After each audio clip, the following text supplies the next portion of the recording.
All right, welcome everyone. Today we're going to be looking at polar area.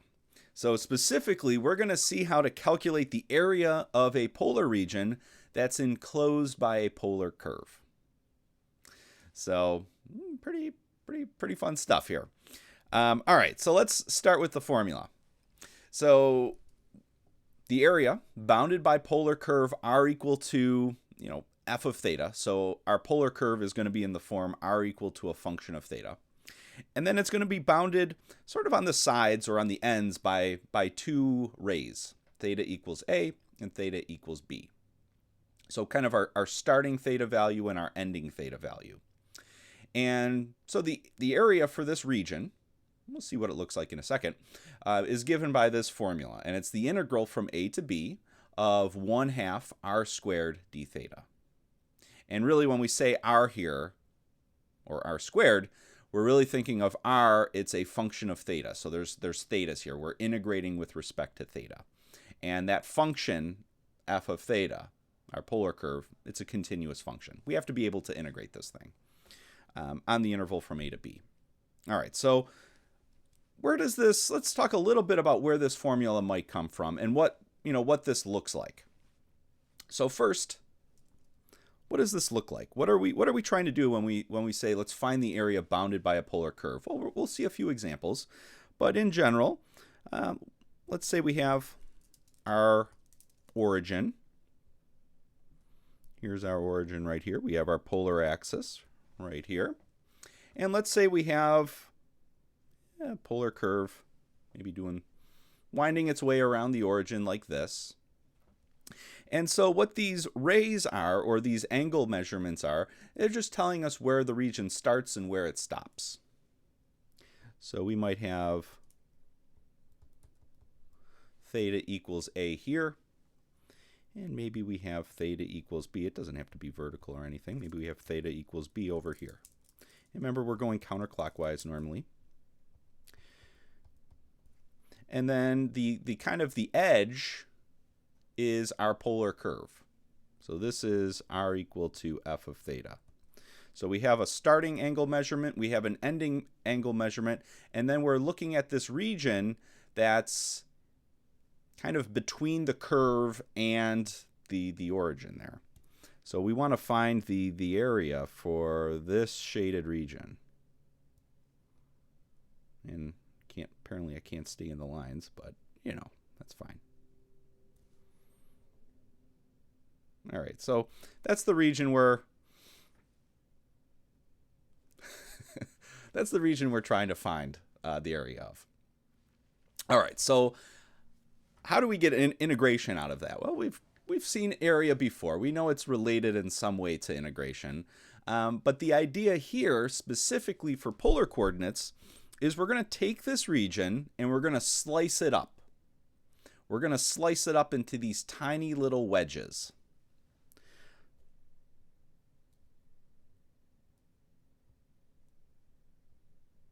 All of equal angular width. So something like that. So we're taking this region that we're interested in and we slice it up. We slice it into these tiny little wedges. And the area for one of these wedges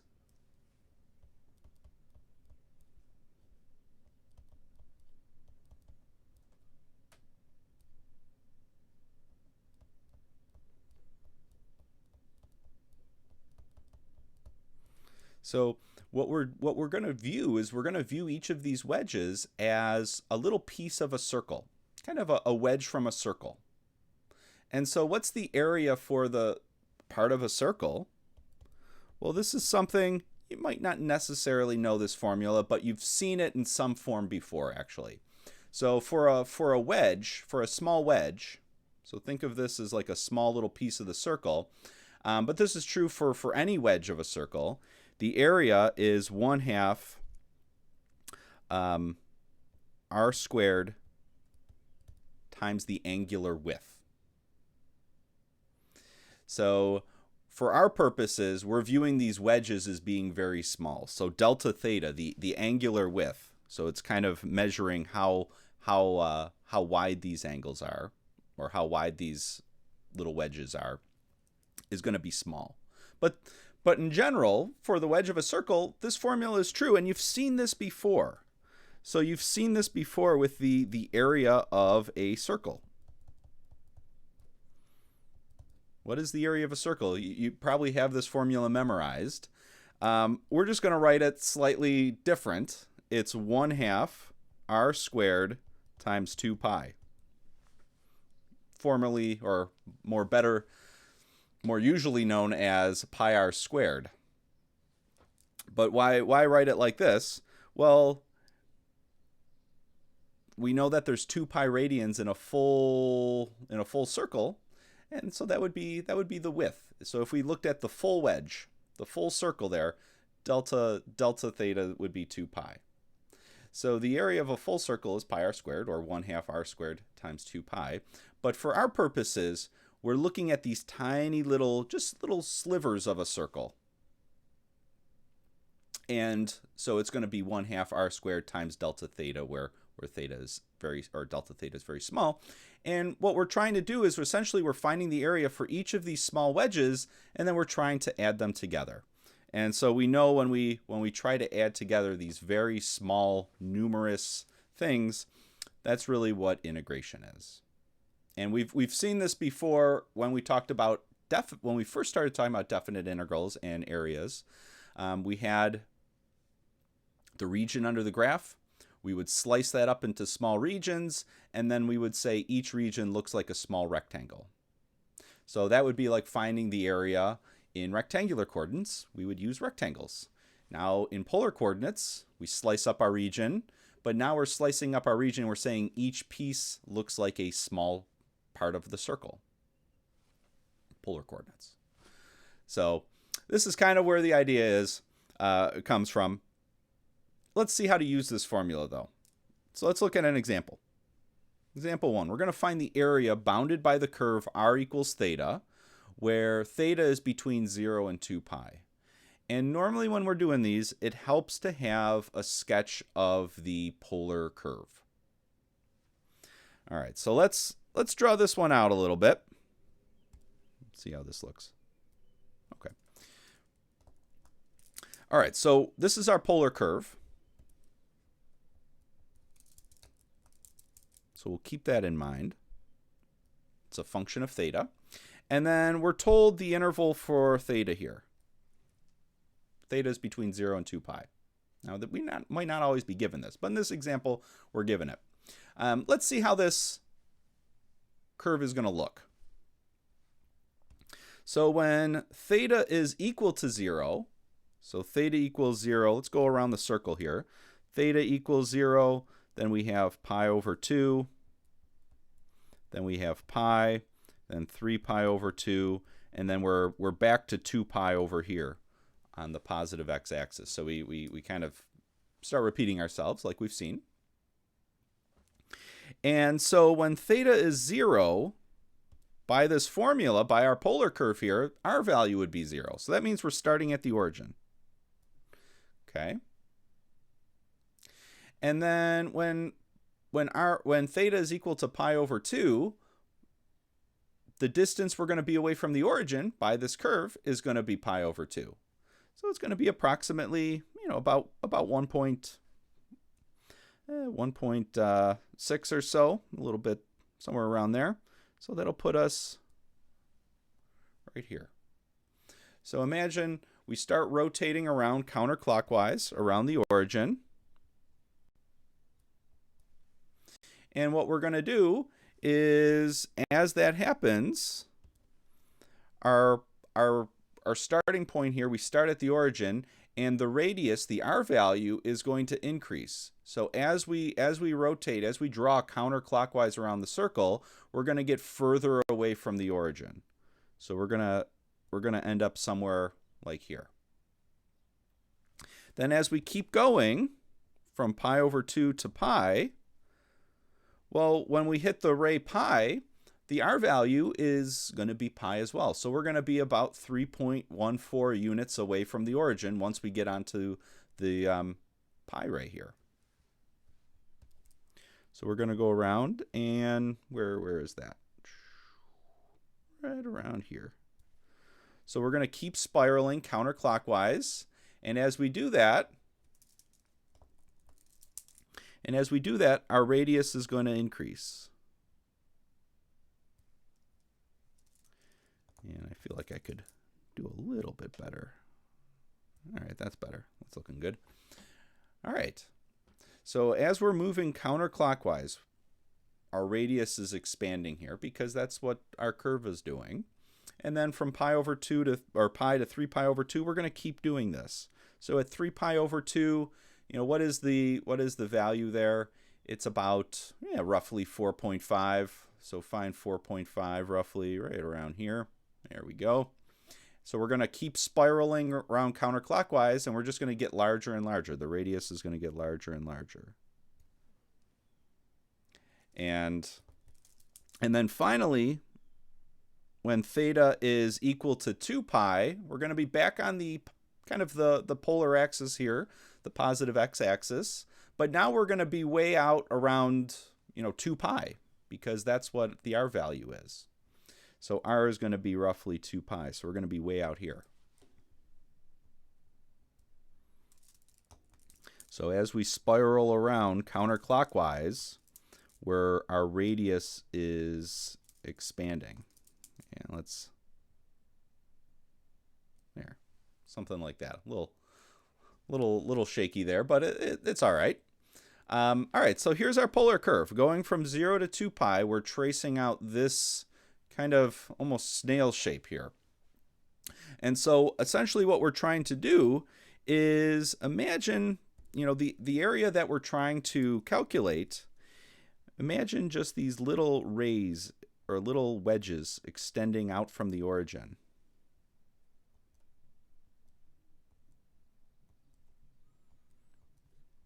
So as we spin counterclockwise,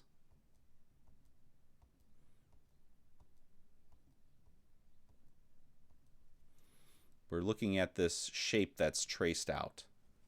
And so we're trying to calculate essentially the area for this shaded region.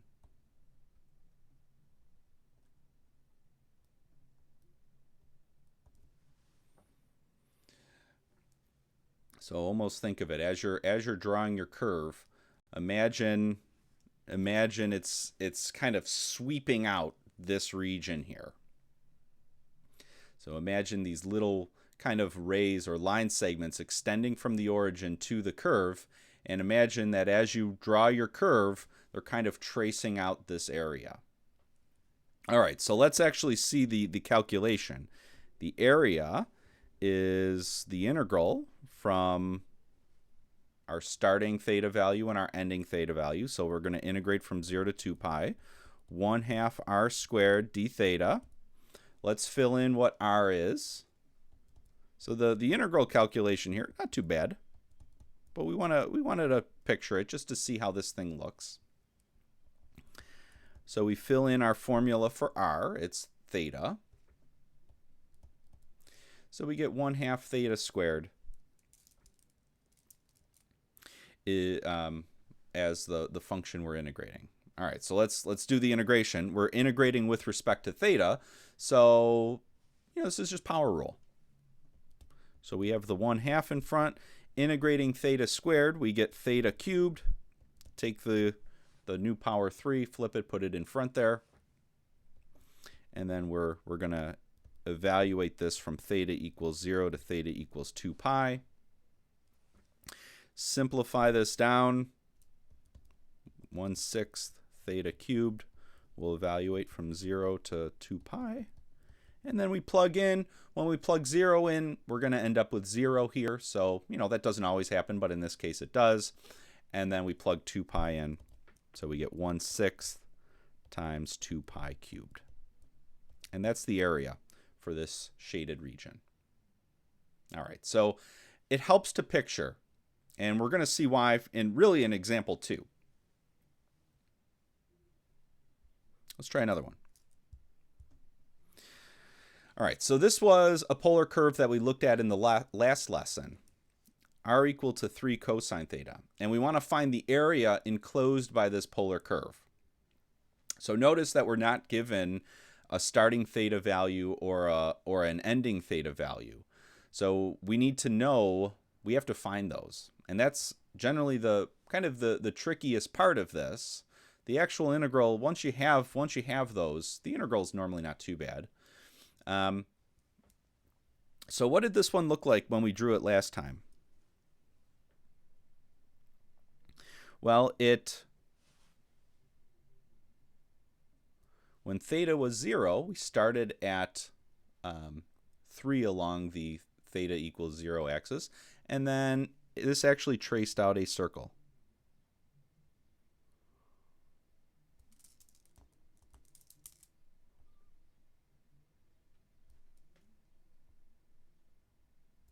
If I can draw a circle.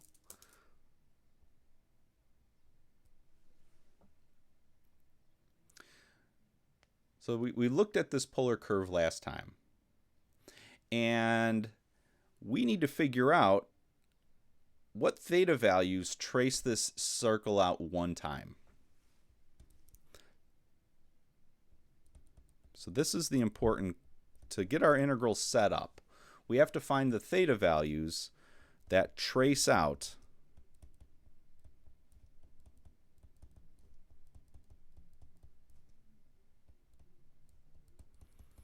exactly one time. So we know that with polar coordinates and polar curves, a lot of times we start repeating ourselves and then we just keep tracing over this curve. So we have to figure out, okay, let's trace this out exactly one time, and what were the theta values that did that? And what we saw when we sketched it, we started with theta equals 0.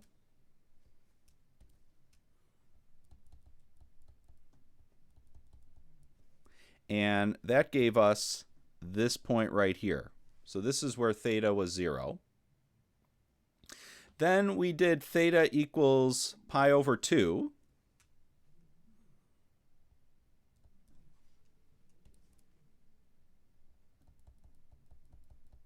So that gave us kind of the other side. So when we went from 0 to pi over 2, when we sketched this out in the last lesson, we traced out this section of the curve. So the upper half of this circle. So going from 0 to pi over 2, we got the first half of this circle. And then going from pi over 2 to pi took us back.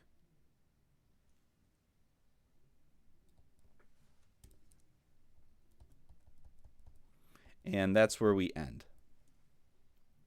So you want to, it helps if you're given a polar curve and we want to find the area enclosed by that polar curve, first thing we should try is just to sketch it out for ourselves, so that we find, what starting theta value should we use, and to find the ending theta value.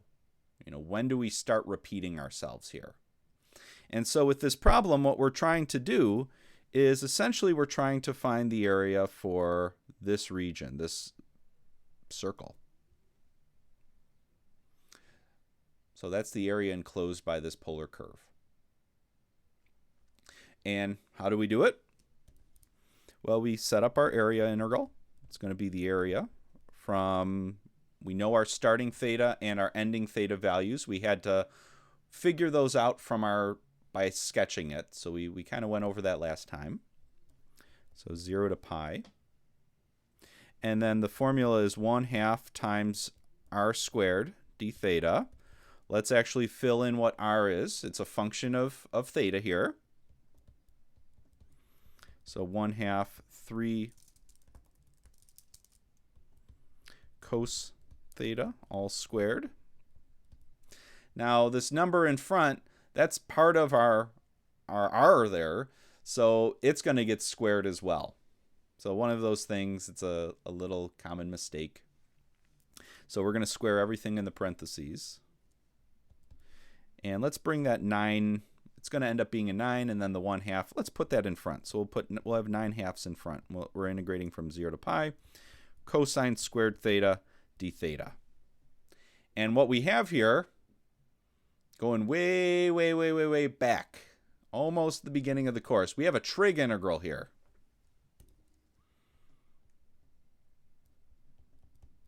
They come back. We have an even power of cosine that we're trying to integrate. So what do? Well, we use one of our trig identities. So what's our trig identity for cosine squared? Well, when we only have even powers of sine and cosine, we use the double angle formulas. So in this case, 1/2 times 1 plus cosine 2 theta. So cosine squared theta is equal to 1/2 times 1 plus cosine 2 theta. So that's our strategy. When we have only even powers of sine or cosine, we use these. All right, so let's fill that in. So we're going to have 9/2. And we're going to switch over this cosine squared. So we're going to end up with an extra 1/2. Let's consolidate right away. We'll have 9/4 times the integral from 0 to pi of 1 plus cosine 2 theta. Okay. Integral of 1, we're integrating with respect to theta, so the integral of 1 is going to be theta. Integral of cosine 2 theta is 1/2 sine 2 theta. We have our nice antiderivative, and we're going to evaluate it from 0 to pi. All right, so let's plug in, evaluate, plug in pi. We're going to get a pi here, and then we're going to get a sine of 2 pi. And sine of 2 pi is 0. And then when we plug in 0, we're going to get a 0 here, and then we're going to get sine of 0, and sine of 0 is 0. So the only contribution when we actually do the evaluation is when we plug in pi, and we get 9/4 times pi.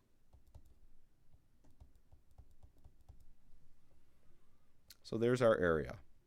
And this actually agrees with what we saw. So we saw that this was a circle of, when we drew this out yesterday, well, last lesson, it was a circle of radius 3/2.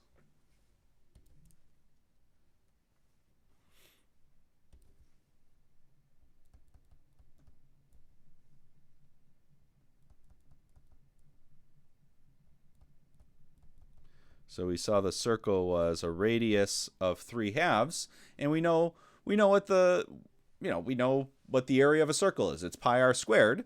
So pi times 3/2 squared gives us the 9/4 pi. So this kind of agrees with what we know from basic geometry here.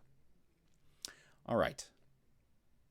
Let's try another one, just for the practice, and just for a little bit of review here. Bringing it back. We're bringing back the trig integrals. Let's try another one. Example 3. All right, so this was another curve we looked at last time. So let's see what we want to do. We want to find the area enclosed by one loop of the polar curve r equal to sine of 2 theta. All right, so again, we're not told what the theta values are, so we have to figure them out. So how do we figure them out? Well, we figure it out by trying to sketch the curve for ourselves. And what did we do? We did this one last time. So let's just go through it again. What does it look like? So when theta is 0, sine is 0. So we started at the origin.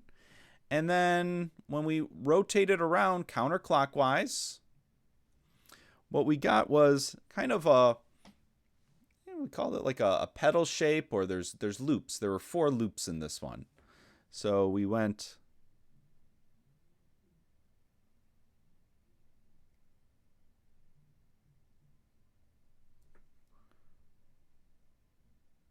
got something like that as we went around the circle, or as we went around the origin. So going from 0 to 2 pi, this is what we saw. And so this is what we saw last time. Now we want to verify. We want to find the area enclosed by just one of these loops. So easiest to do is let's look at the one in the first quadrant there. We want to find the area for this loop. So we need to find the, the starting theta value and the ending theta value. And what we saw is that as we go from 0 to pi over 2, we started at the origin, and then we worked our way back, and then we got back to the origin at pi over 2. So we want to find the theta values that trace out this curve, trace out the loop exactly one time. We don't want to retrace our steps because then the area calculation would not be correct. So it'd be like almost, if we traced our loop out twice, it would be like double the area when we do the area calculation. So we want to only trace the loop out once. And what we saw is that we start and end at the origin. So what were the theta values that would give us an R value of 0 while we were going from 0 to pi over 2?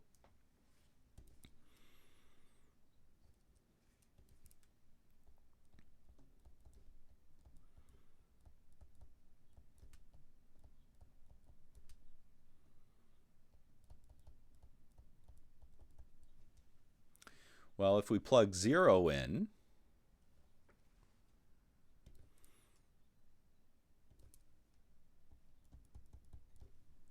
sine of 0 would give us 0, certainly. And then what are the other options going from 0 to pi over 2? Well, the only other theta value that would make this sine of 2 theta equal to 0 would be sine of pi over 2. Or would be theta equal to pi over 2. Because we know sine is 0 when the angle, whatever the angle is either 0, pi, 2 pi, and so on. So just multiples of pi. So 0 would give us an angle of sine of 0. Pi over 2 would give us sine of pi, which is equal to 0. So we know that these are the two theta values we're going to consider, our starting and our ending theta values. And we can see that when we trace this out. When we went through that process yesterday, we started at theta equals 0, we started at the origin, we rotated around counterclockwise, and as we did that, as we drew the curve rotating around, when we got back to pi over 2, we had traced the loop out exactly one time, going from 0 to pi over 2.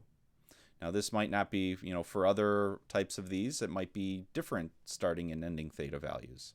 So it depends on what the curve is. But for this particular one, when we drew it out, we traced that petal exactly one time, going from 0 to pi over 2. So, try drawing it for yourself. If you're not sure what the theta value is, really helps just to try and sketch the polar curve. And then once you have those, the integration is not too bad. So we're going to do the area. The integral will be from 0 to pi over 2. And it'll be 1/2 times r squared d theta. Let's actually fill in what r is. So this will be 1/2 times sine squared of 2 theta. Again, we have an even power of sine here, only even powers. So it's another trig integral. And what do we do for even powers? We use our double angle trig identities.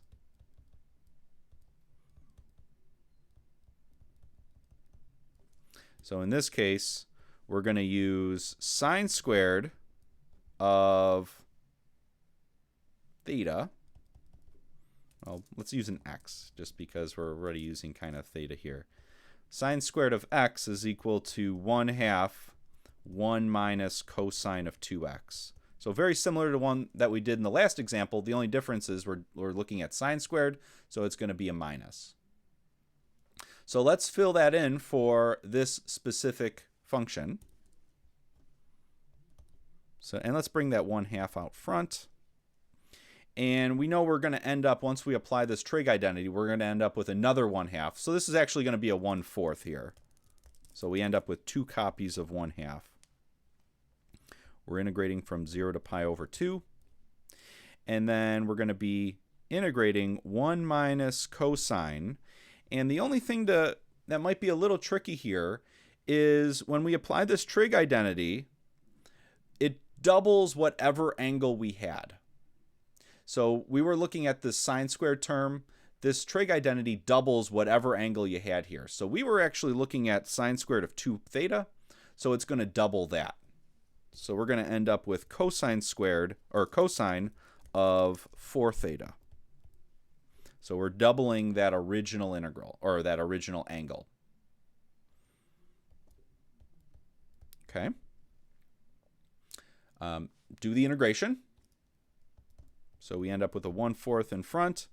The antiderivative of 1 with respect to theta is theta.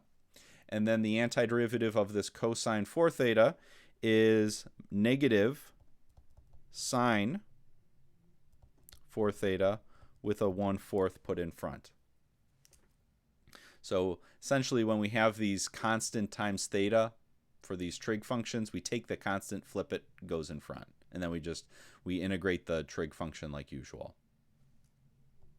And then we evaluate this from 0 to pi over 2. All right. So now we plug in. And when we plug pi over 2 in, we're going to get some contribution here to this theta term. But when we plug pi over 2 into this sine of 4 theta, we're going to end up with sine of 2 pi. Sine of 2 pi is 0. And then when we plug 0 in, we're going to end up with a 0 here and a sine of 0, which is also 0. So really the only contribution when we plug in is the pi over 2. So we're going to end up with pi over 8 as our area. All right, so there we go. Now, one little note here is we could have used, we could have used some symmetry. So a lot of these polar curves are, pretty symmetric. So when you look at this, if we look at this kind of petal, we could have just found the area of one side of that petal and then just doubled our result. So sometimes that's easier as well. So we could have, instead of going from 0 to pi over 2, we could have just gone from 0 to pi over 4, done the integration like we did, integrating from 0 to pi over 4, and that would have given us the area for half of this petal.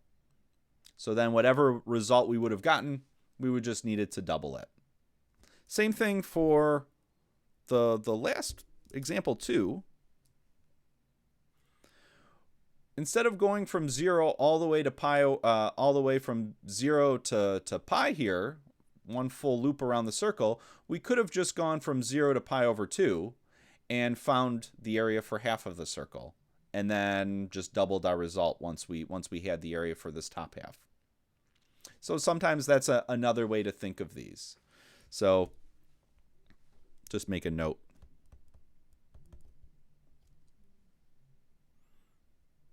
For symmetry purposes, we could have just done area is equal to 2 times the integral from 0 to pi over 2, and then 1/2 r squared d theta. So the area for this region, this entire region that we wanted, could have been the integral from 0 to pi over 2 instead of the integral from 0 to pi, and then we just double that result. So this alone, this represents the area for that top half, and then we're just doubling it because the area for one side of the circle is the same as the area for the other half of the circle.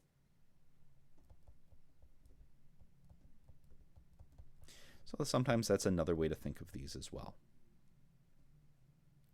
So once you find the two, once you find part of it, you can just stop and then use symmetry to find the rest of the area. All right, so that's going to do it for today. Next time, we're going to see, so we're in this lesson, we saw how to find the area enclosed by a polar curve. Next time, what we'll look at is how to calculate the length of a polar curve for certain theta values. All right, so we'll see you then. Bye-bye.